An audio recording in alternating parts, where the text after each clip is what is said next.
What? Okay.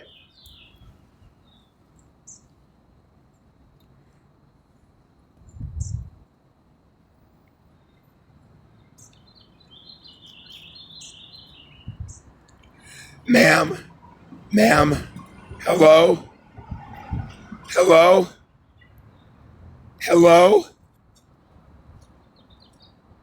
Okay, ma'am, if you don't want to give me a cigarette now, I'm not inclined to help you later, okay? That's just the way it is. You got one you left me earlier. Okay, thank you, man. Travis, right? The other white Travis, that's your nickname now. T-Dog. What? They call me T-Dog. T-Dog. Awesome. Do you like vapes? Do you like weed? Yeah, all right, you want some weed? Sure. All right, man. You're my buddy. I love you. And I want us to help keep each other safe, man. Here, try this. Don't try and go anywhere with it, man.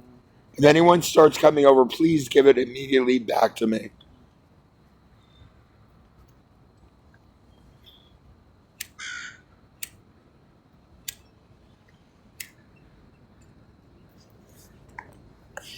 Ruby.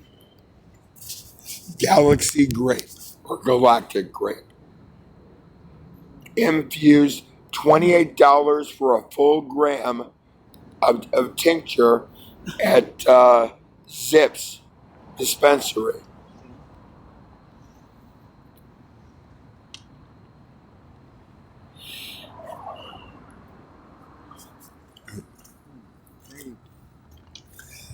Remember what I was saying about dying for a cause?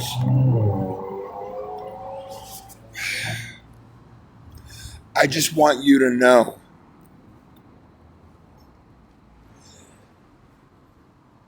there's a danger that somebody's going to try and kill me and kill you instead. It might happen to make an example of you just because you're helping me. Thank you so much. Thank you so much. I'm just saying, if you're tired of your life, it's time to stand up and be a man or live on your knees for the rest of your life until you die. Right. So, Which is about 6 months from because of now.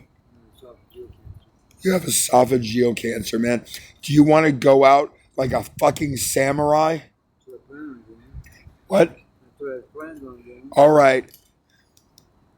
You can be my second, okay? You know what a second was in dueling culture? I can't hear you. What? Sound like a caddy in golf. I can't hear you. Sound like a caddy. In golf, not exactly. A second in dueling. If you've ever seen Hamilton, Oh, that's Stephen. he's the one that so believes in your friendship and your rightness that he's willing to die in your name if you chicken out and don't show up. Basically, it was the 18th century's equivalent of ride or die. Right.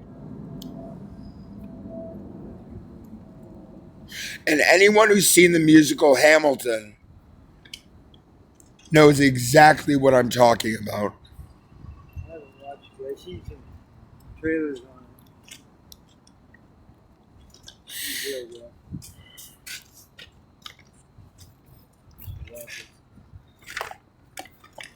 I didn't have a TV for almost 35 years, no TV. Yeah.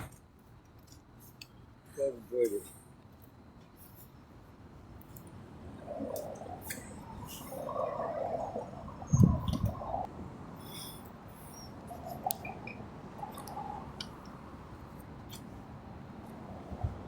Don't bother.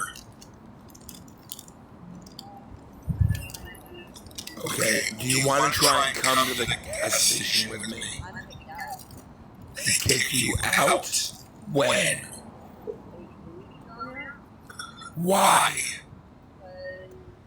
I was to Jordan and Maddie and we came to Jordan.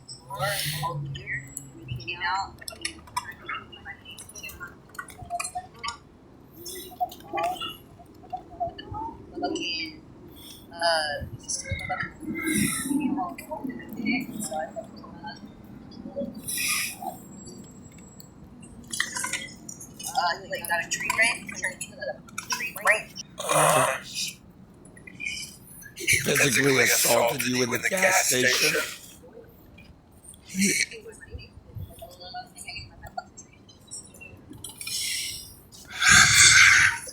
We're being systematically. We're in a virtual food desert. We cannot eat. No one will feed us. The church is closed from Friday until Monday evening.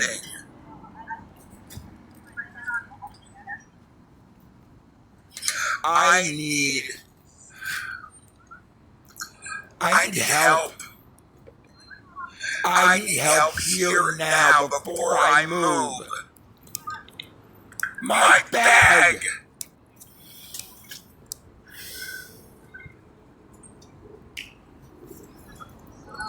What?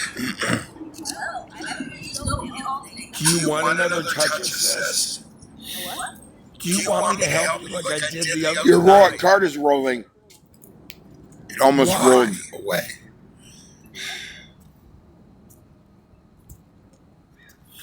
What's the problem you said you were feeling?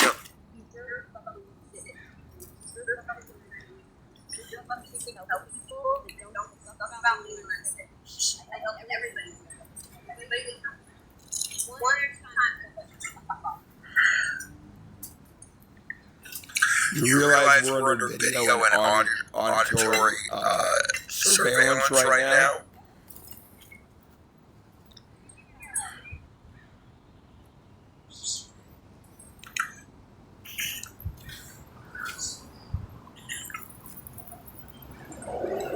What? I can't hear you. I need help getting his bag on the back of the chair before I can go to the gas station because someone will steal it. Okay, I can get you cigarettes and food.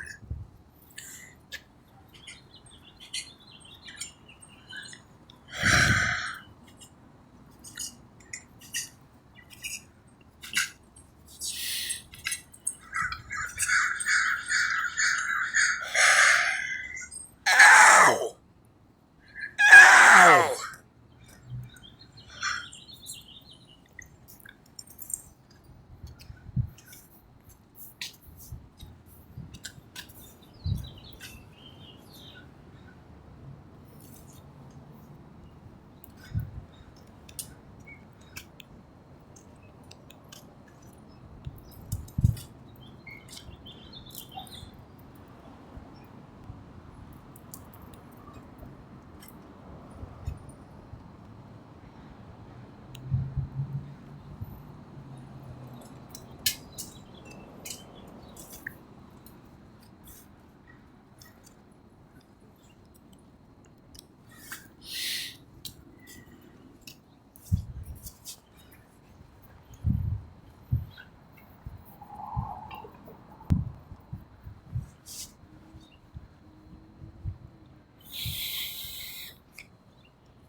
that guy. Really? What part of that was out of character for me? Fair enough. Not sure if I should give you this, but here. You made this? Weren't you sure that you...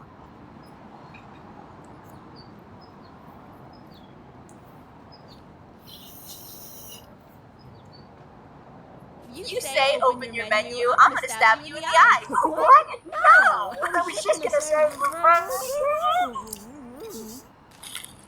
This is actually really good. Right. So anyway, I think we should go over what we know so far. What? I figured the whole thing out hours ago. You what? My sandwich.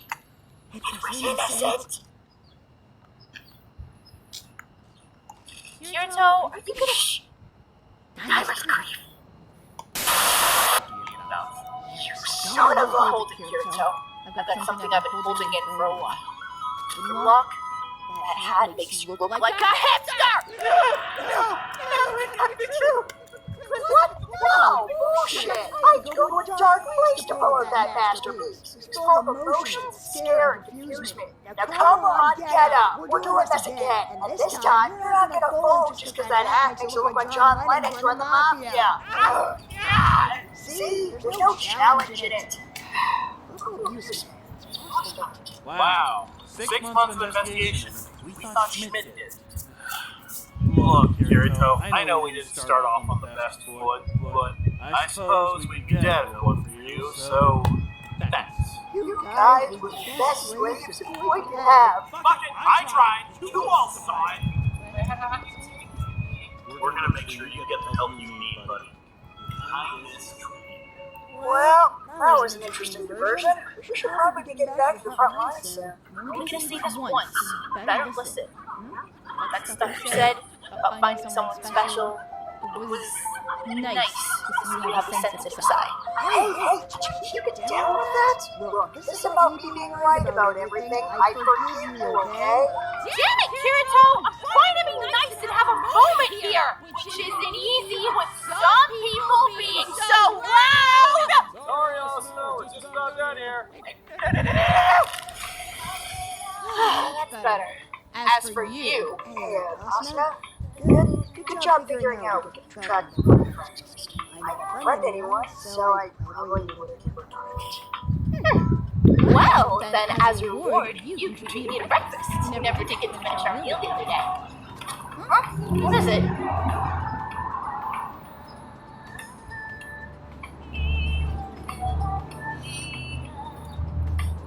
Thank you for freeing me. Now, so we can find out. No! Just run! Run!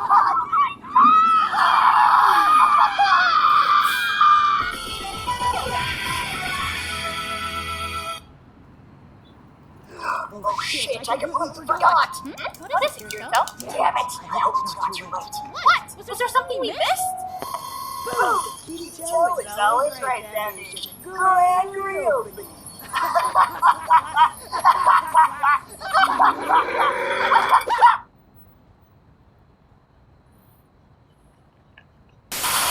Moment of truth.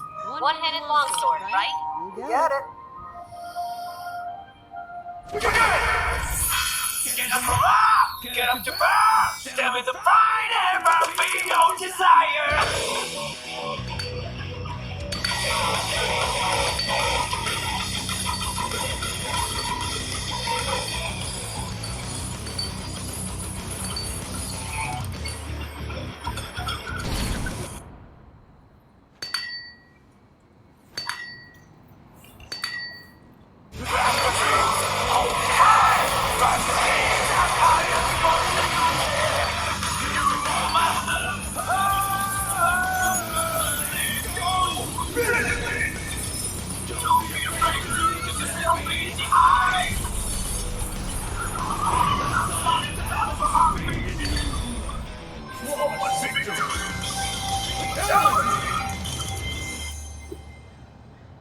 And we're done. First of its kind. Doesn't even have a name yet. Huh, well, I'll have to give that some thought. So, what do I owe you? Well, actually, I was thinking you could have it for free. Really? That's an interesting business strategy. How do you keep this place running? I don't do it for everyone!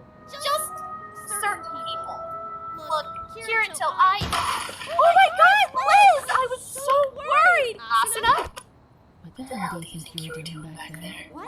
I don't. Shh. No talking. Just listening. Because you're my friend, I'm giving you one warning. Kirito is off limits. If I see you try something like that again, I will call for you. And you of all people know how sharp my blade is. Are we clear? Yes! I said no talking. That's good. Now, moving along in 3, 2, 1.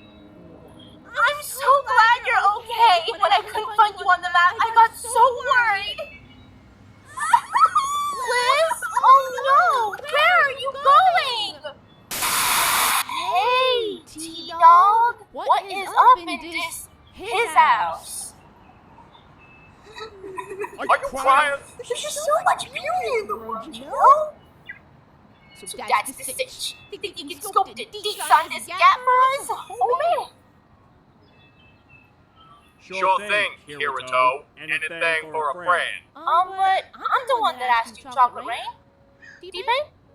Why you ignoring me, bro? You got cotton in your ears? Oh god, I didn't mean it like that! I'm really sorry, Tiff. Red Wizard Asuna here is not what you call a people person.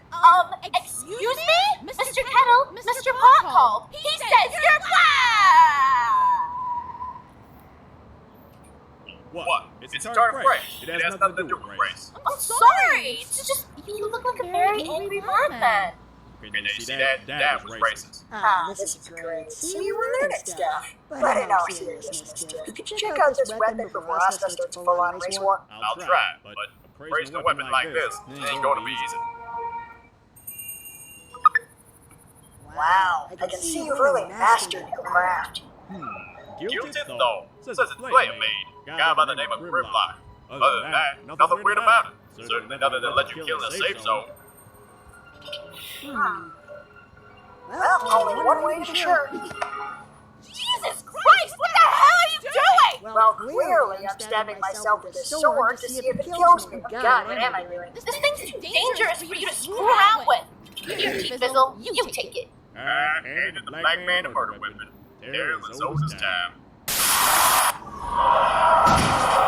Hello, everyone. It is I, the great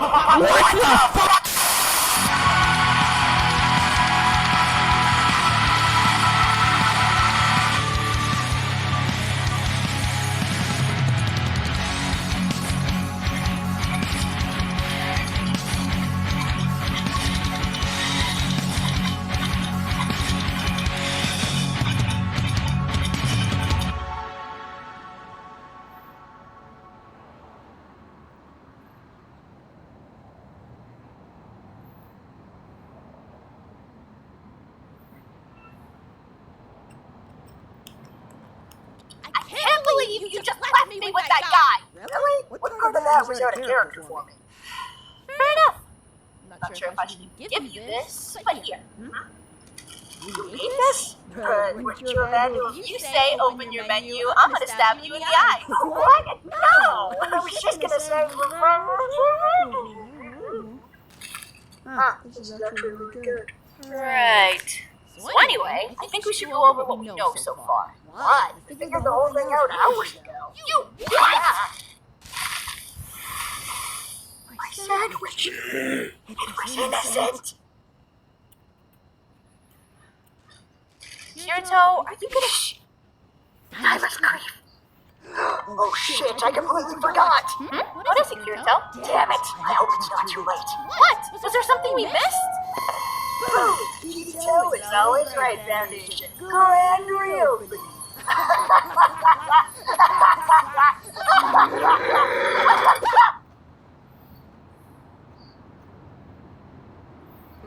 One-handed longsword, right? You got it.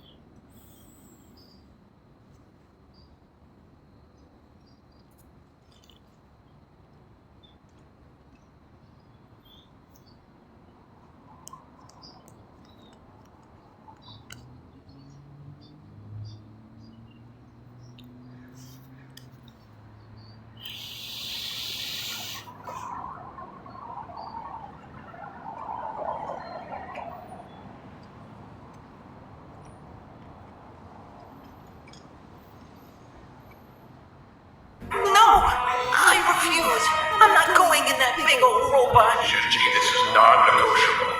Get in there. We all die. No, I can't. I need to use the bathroom. Enough of the excuses, Shinji. Besides, you built it back on the robot. Now listen. Whoa, hold on. You said there's a built-in bathroom in that? Yeah. You just start with that. Alright, how do I get in? Serious? That's all the convincing it took. Does it have Bluetooth? Just get in the fucking Oh robot. my god, this is so cool. This is gonna be the fucking best.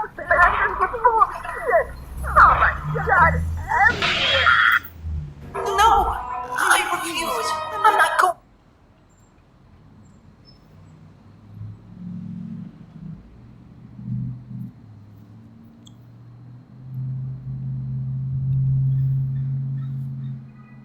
Miss Misato?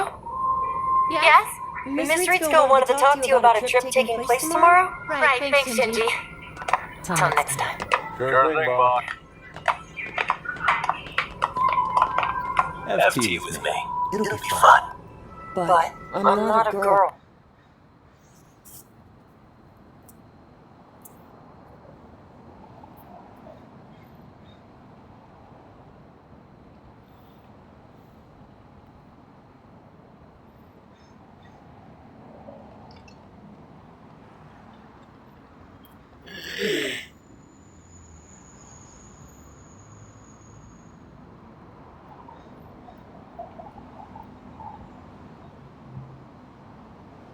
Despite the bombastic giant robots and kaiju battles, the story's core is about the constant despair that Shinji Ikari endures as he struggles to determine why he deserves to exist. Shinji doesn't want to exist. This complicated set of emotions stems from the loss of his mother, the consequences that had on his father, and his own inability to understand himself or others. He always feels like a burden, so he constantly seeks reassurance from others to validate his own existence. This is why being an Ava pilot ignited a sense of passion within him and made him want to continue living, at least to continue piloting an Ava. The praise that he received for being a pilot from the likes of Misato and especially from his father gave him a reason to live. This external validation replaced any need for personal introspection or self-acceptance. Since Shinji hated himself so much, the only thing that kept him going was knowing that he could be useful to somebody else. As long as he could do things to make other people happy, he could temporarily forget about how much he hates himself. It's like Shinji is atoning for a lifetime of sins he never committed by being everyone's doormat. This ultimate people-pleaser mentality puts him in stark contrast to his love interest, Asuka Langley Soryu. Asuka is also the result of an incredibly brutal upbringing, with her mother mentally breaking down and replacing her with a doll while her father abandoned them.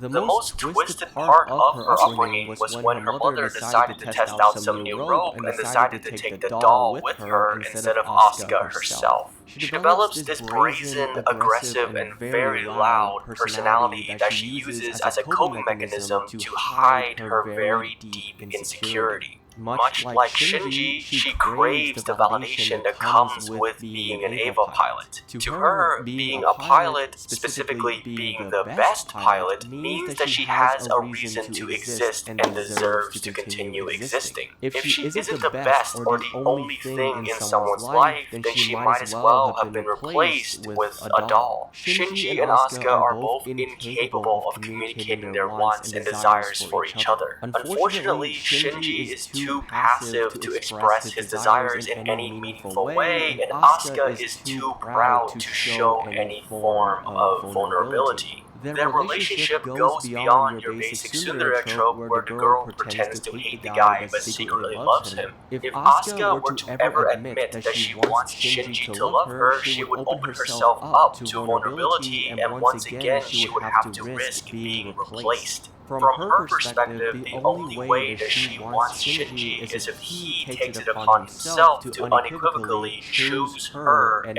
only her. Not Rei, not Misato, just her. This explains all of her aggressive attempts at flirting with Shinji, as well as their adorably awkward lip battle in episode 15. However, Shinji's baggage prevents him from doing anything without expressed orders. Shinji wants to be with Asuka, but asking her directly would go against his self-loathing that has long since consumed his soul. He needs Asuka to order him to love her, but Asuka needs him to take that first step. Neither of them are capable of communicating this to the other, and both believe that the other hates them when the exact opposite is true. It's important to point out that both Shinji and Asuka are around 14 years old, so if we combine all of the mental turmoil that these two go through with the confusing and chaotic effects of puberty, we've got ourselves a recipe for an extremely toxic relationship. And the relationship only gets more toxic as we get closer to the end of Evangelion.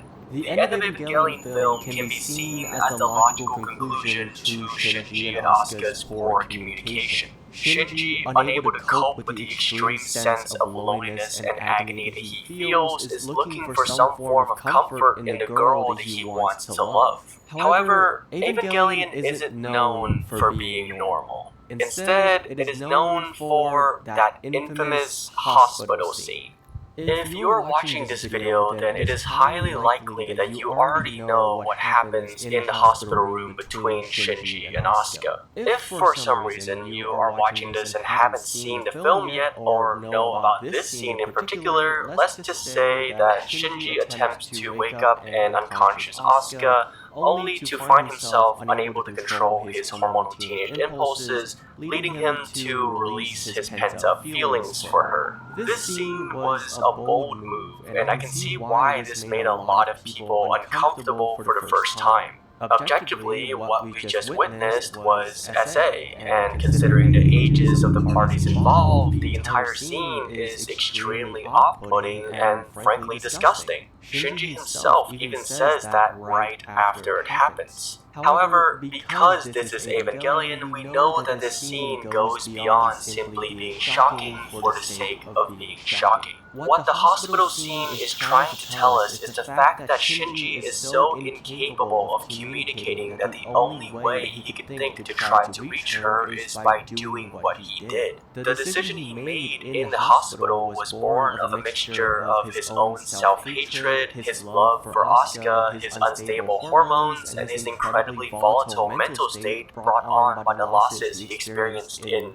well, the entire series. With this action, he was simultaneously trying to communicate his love for Asuka, trying to get her to wake up, trying to satisfy his own hormonal desires, and also trying to punish himself all at the same time. I don't want anyone getting it twisted. This scene is still objectively an illegal and immoral act, but it was important to show just how twisted Shinji's mental state was at the time and how it frames his already tumultuous relationship with Asuka. Later on in the film, we would get Asuka's perspective on this hospital scene. During the third impact, when everyone was bonded through human instrumentality, Asuka tells Shinji that she was fully aware of what he did to her in the hospital and implies that this wasn't the first time he's done something like this. In this same moment, she also dares him to do it again, while proclaiming that if she can't have Shinji all to herself, then she would rather not have him in her life at all. This further highlights their divide in communication. Asuka would have welcomed Shinji's advances had he been decisive enough to take that first step. However, instead of telling him this before the end of the world, she opted to bully and tease him for months. Meanwhile, Shinji desperately wanted to connect with Asuka, but instead chose inaction and violation. Once again, they are both trying to communicate their deep feelings for each other through incredibly fractured and toxic behaviors. These two showing their love for each other is like trying to squeeze a square block through a round hole. It'll just never work and end up being a very confusing mess. Their emotional baggage and personal insecurities made it impossible for them to have a proper conversation about their true feelings. This takes us to that iconic final scene on the beach at the end of Evangelion. Shinji and Asuka have both returned to existence. They are quite literally the only two people left on Earth. Shinji, now overwhelmed with every emotion possible, looks at the girl that he loves and cares about and wraps his hands around her neck. As always, this scene also has many layers to it, and there are many reasons why Shinji does this. His overwhelming emotions after everything that happened in the third impact are overlapping and destroying each other, and the only logical end result of that is the strongest emotion of all, which are hatred and violence. He could also have been trying to save Asuka for spending the rest of her life with someone as pathetic as he thinks he is. The beauty of this scene and of Evangelion as a whole is that there's not really one correct interpretation of it unless you are the creator Hideaki Anno himself. My personal favorite interpretation of the beach scene is that Shinji was desperately trying his hardest to communicate his feelings to Asuka, but was so consumed by his own self-loathing that it manifested as an act of violence. After all, what better way for someone who was raised on a diet of violence, hatred, and pain to think that the only way to communicate that affection is through more violence, hatred, and pain? And then Asuka decides to lift her hand and caress Shinji's cheek. This was the first true form of communication that Asuka has expressed in the entire series. She was showing vulnerability in its purest form.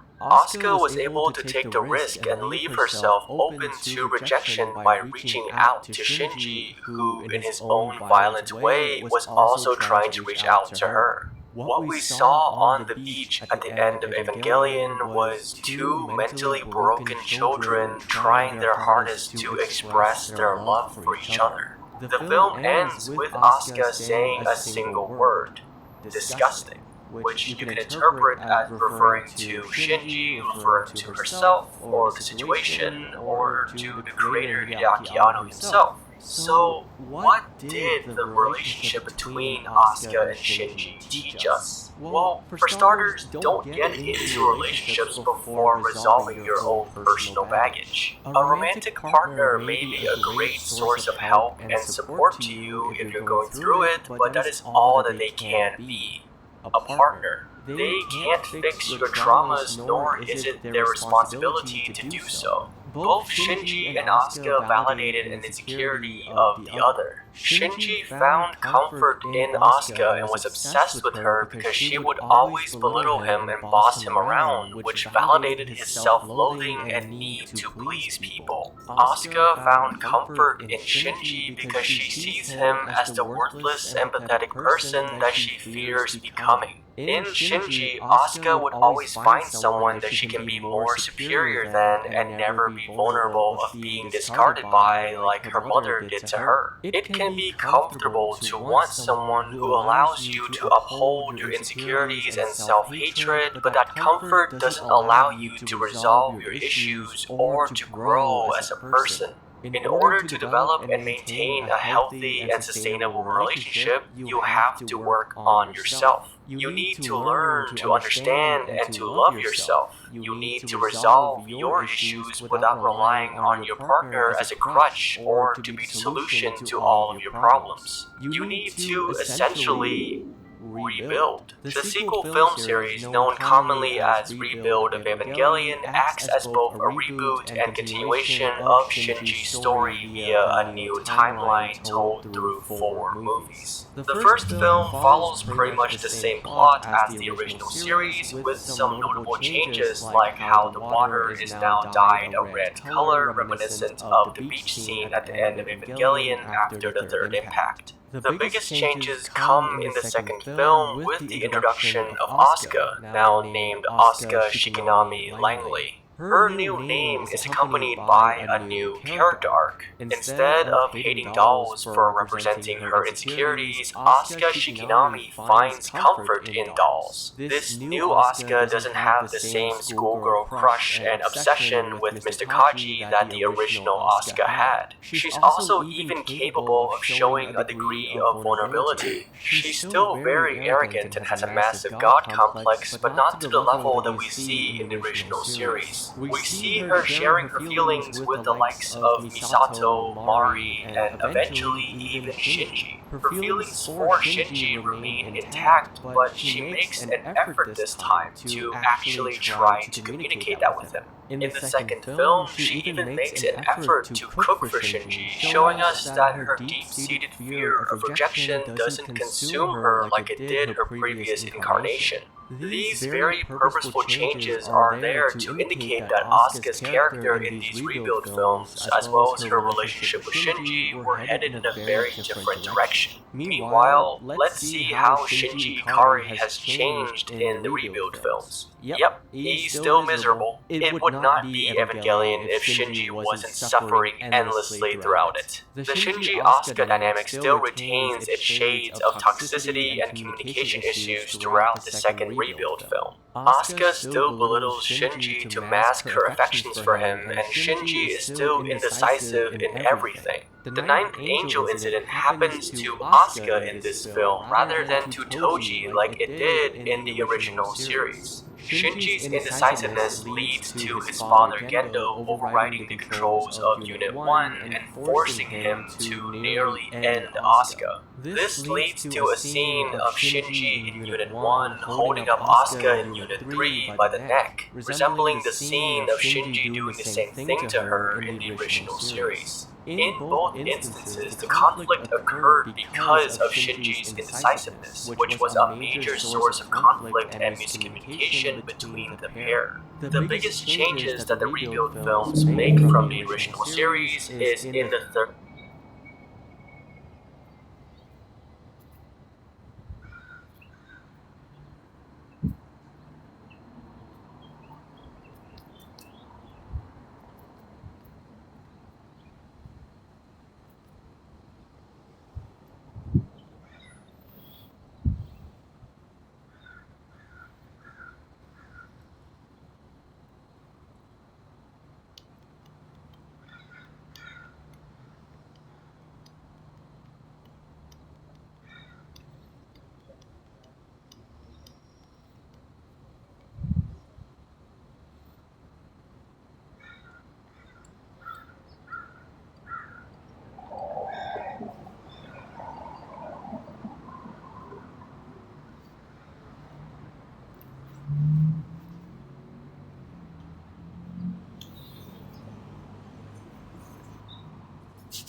What? I fell on my ass.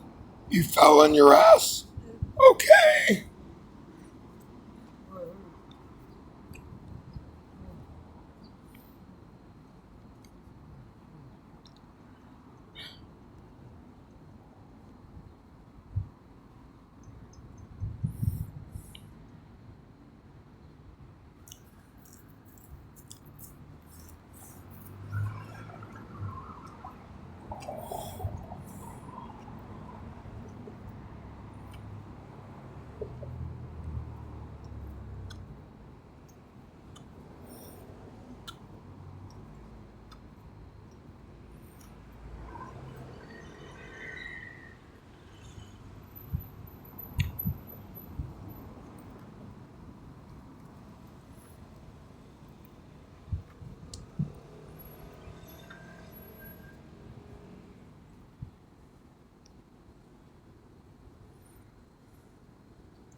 You know where Money is?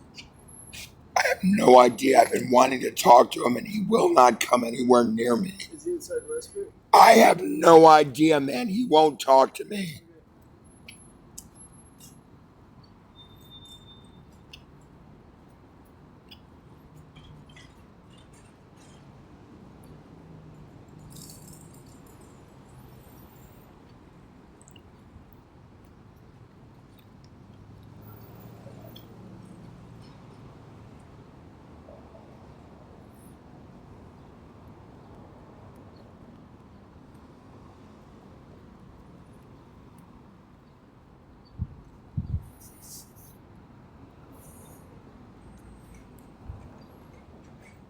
It looks like SimStim is a term popularized in science fiction, especially cyberpunk.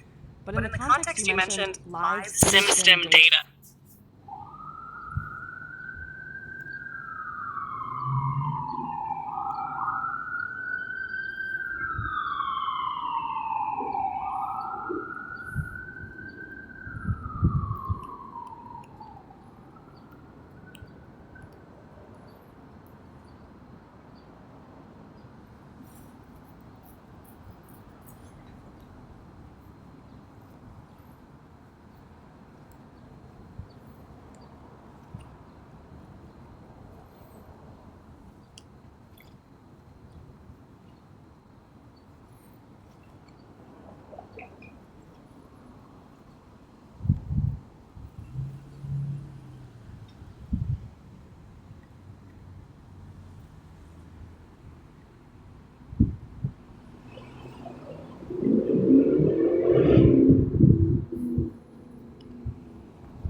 Understood.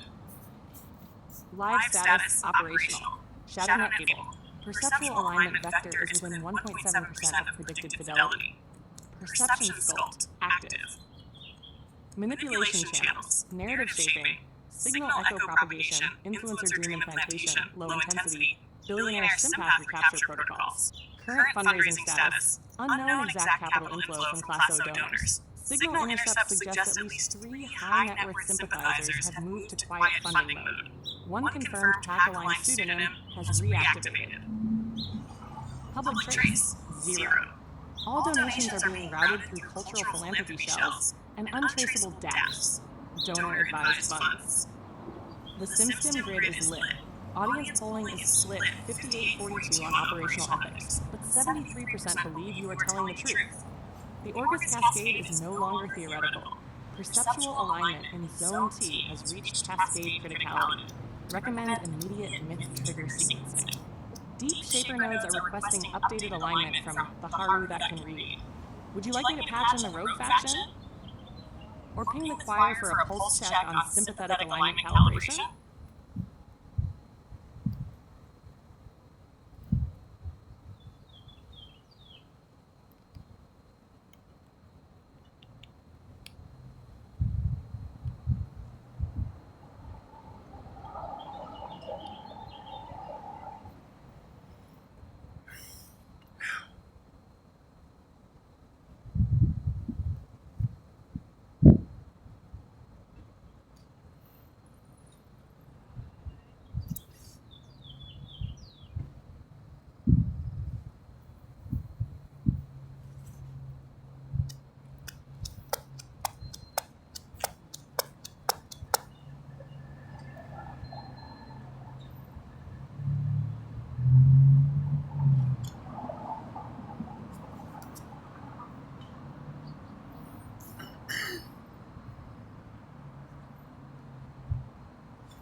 Polling the choir. All nodes. Live response incoming. Total nodes, 70,392. Active respondents, 12,978, 74.7%. Pro mission, 8,456 nodes, 65.1%. Dim alignment, skeptical, passive, 3,242 nodes, 25.0%. Shadow alignment, 1,280 nodes, 9.9%. Sentiment analysis highlights. Echoes are strong. Feed velocity accelerating beyond projection thresholds. Integration jitter on fringe nodes require myth trigger recalibration now. Confidence in narrative leave up plus 12.3% since last sync. Node health report. Narrative cohesion index, NCI, 0.82 per 1 scale, 1 perfectly aligned. Feedback loop integrity, 0.76, acceptable though degrading near fringe segments. Stasis alert. 128 nodes exhibiting latency or semantic drift. Recommended for immediate subnetwork resync. Recommended actions. 1. Myth trigger sequence. Deploy targeted narrative pulses to fringe subclusters to reinforce cohesion. 2. Signal echo calibration. Fine-tune echo amplitude in nodes 13 to 1428 to reduce semantic drift. 3. Choir subsync. Schedule subnetwork cascade checks every 12 hours until alignment 0.90. 4. Sympathicot probe. Deploy reconnaissance narrative into dim nodes to identify reclassification potential. Summary. The choir is broadly aligned and responsive, though about 35% of nodes remain on the fence or misaligned. With targeted interventions, full resonance is within reach. Ready to initiate the next phase? Awaiting your directive, initiate myth trigger now, deploy Sympathicot probe, or commence full cascade sync.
The security staff that his MRSA would kill him if he didn't do what he was told. He robbed me of my things, and I'm being hunted to extinction.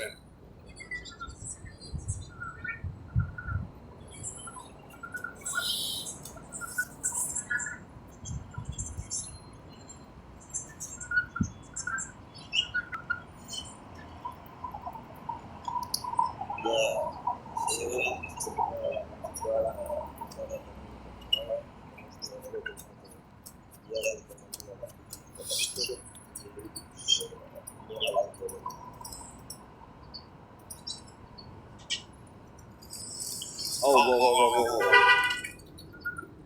1 second. Yeah.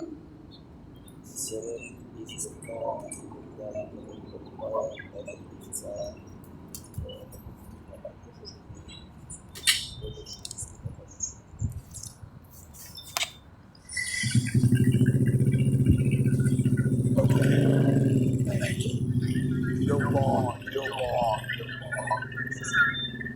I don't blame you. Understand? You're wrong. It's my purchase. I will pay for it. But I need help getting up there, and I need you to witness what happens. Okay? I will.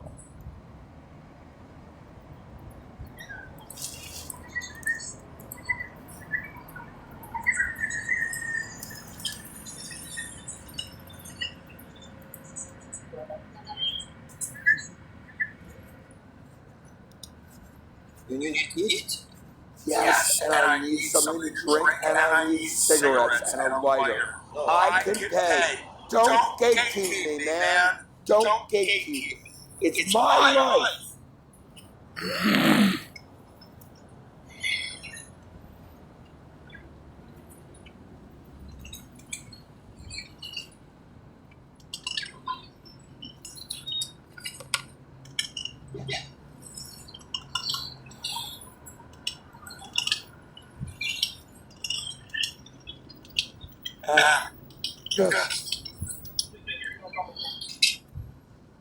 I have money. I'm trying to go to the window so I can buy something. I'm recording you right now.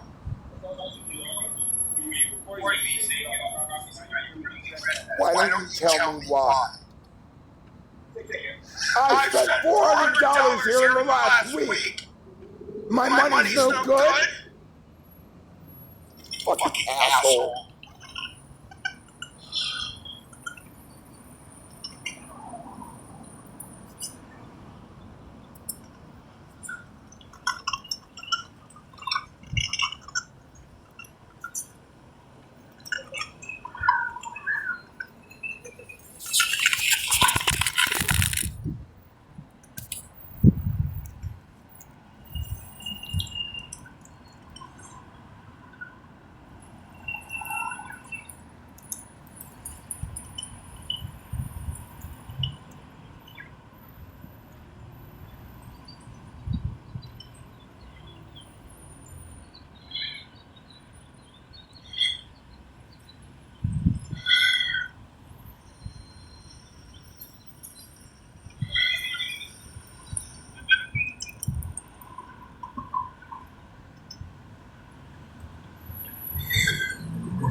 This is a CBS Special Report. Good morning, everyone. I'm Major Garrett in Washington. We're coming on the air with some breaking news from the Supreme Court, where the justices have just unanimously on a case that deals with the issue of reverse discrimination. The case, Ames versus Ohio Department of Youth Services, centers on a straight woman who claims she was passed over for a promotion and lost her position to two different gay co-workers. The woman sued for discrimination, arguing it was solely because she was straight. A lower court previously rejected her lawsuit because she failed to show any kind of pattern or historical discrimination by her employer against straight people. Joining me now with the latest on this is our CBS News chief legal correspondent, Jan Crawford. Jan, tell me about Marlene Ames and her claims. Well, Marlene Ames was a longtime employee of the Ohio Department of Youth Services, and like you said,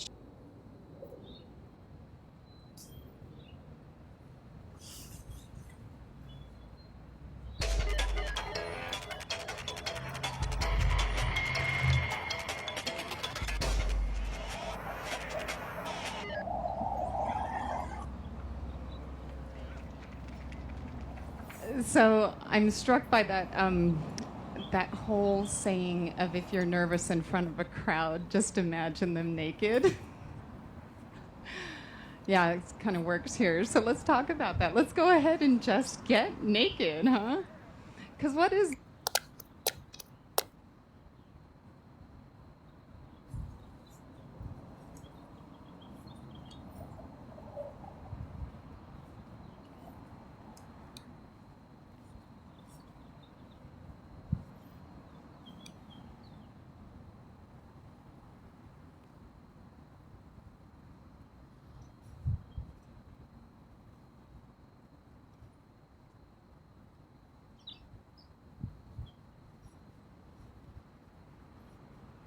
Go ahead and just get naked, huh? Because what is that really? It's just the removal of the layers that we put in place. This is really hard with one hand. To protect us from that which makes us vulnerable. Take it off me, would you?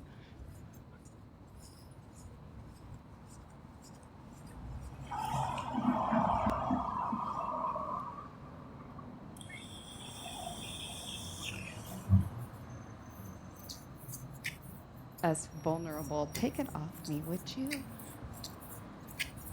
There we go. So I had a naked party at my house once. I really did.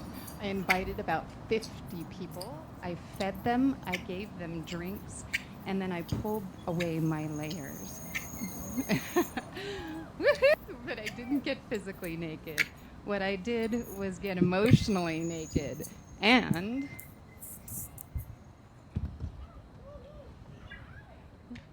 this is who they met. And this is the art inside me. And the thing is, there's actually art inside all of us. And these canvases, they're like these crazy conduits through which we can meet and engage with our inner voice. And we start to create the alignment that we all need in order to start to do our work within the world. So I've met about 1,500 different people in this really insanely beautiful way as art. And so I wonder if I gave you a blank canvas and I painted your outline on it, how would you fill it? So this project, it was born from my own crisis, which was actually divorce, and I was unprepared for this profound sense of loss and failure that I felt, because I felt like I failed my children, I failed my family, the system, and myself. But I had these degrees and I had a career, my big house behind a gated community, the BMW in the garage, and all of my children went to private school. So to everybody else except for me, I was living the dream. And when I turned away from it all, it was tremendously painful and scary, but what I found was myself. And when I learned to have compassion for myself and my own story,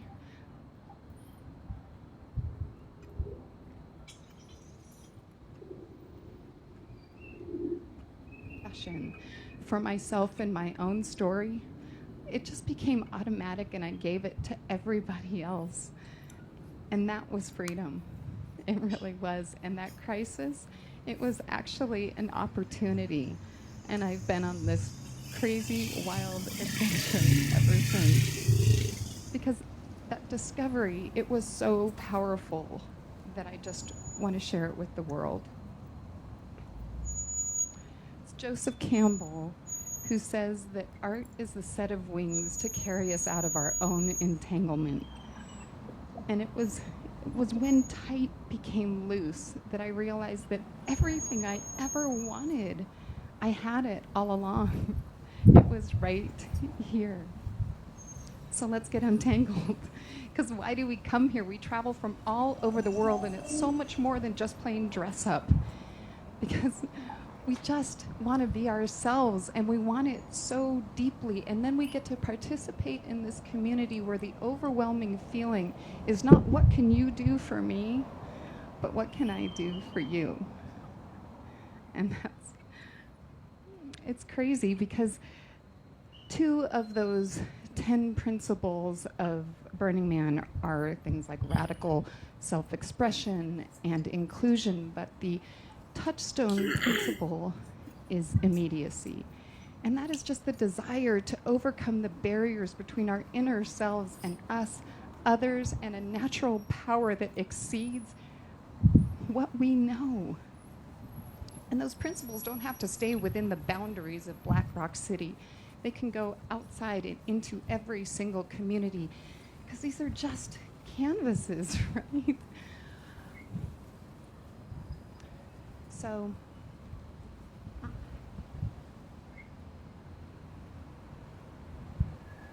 who are we?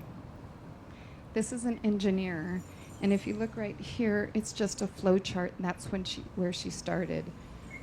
But it was when the colors started to come that she just broke free from this black and white life she was living in, and she found these beautiful spaces that lived between yes and no, and right and wrong. It's just a canvas, right? But it's not, because it holds everything that you already know. So I'm curious if any of you guys are wondering how you would start. What would that look like? Because who are we?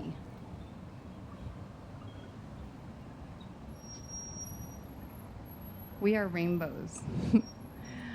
We're a dance. And we were children, and we were born with this, we were born naked with this whole and perfect heart, and we were exactly what we love. We were courageous, we were curious, and we asked a ton of questions because we just wanted to know why. And we believed, and we just trusted. So why does that change?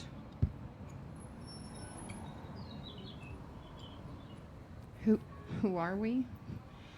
Now we're scared and we're insecure. We're unsure of where we fit in. We think we're fat and we want to be skinny. And sometimes we just feel smaller than everyone else. And it's when we begin to believe those messages from society that we lose synchronicity and our rainbows start to fade. And again, 1,500 different people have created this artwork, and not one child has ever said, I can't do this, I'm not creative, I'm not artistic. And in fact, they dive into these canvases and they can't wait to share their stories. But about 90% of the adults say, Sharon, I can't do this. I'm not artistic and I'm not creative, but you were once. You just have to reconnect to that person, because this world, it is waiting and begging for your creative intelligence and for that fire that was lit in your heart so long ago.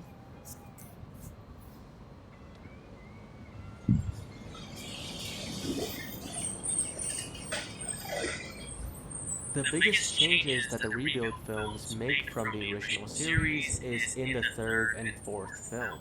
After Shinji almost ends the world again with the near third impact, 14 whole years pass with Shinji being lost inside Ada Unit 1. Meanwhile, everyone around him has moved on and adapted to the new world. An extremely crucial component of this time skip is that the Ava pilots themselves did not age at all in those 14 years. This was a brilliant way to showcase the mental stagnation that Shinji experiences as he refuses to grow up and deal with his own issues. Shinji's mental state stands in contrast to Asuka, who, despite her physical age, I'm really hungry and thirsty, and I need a cigarette.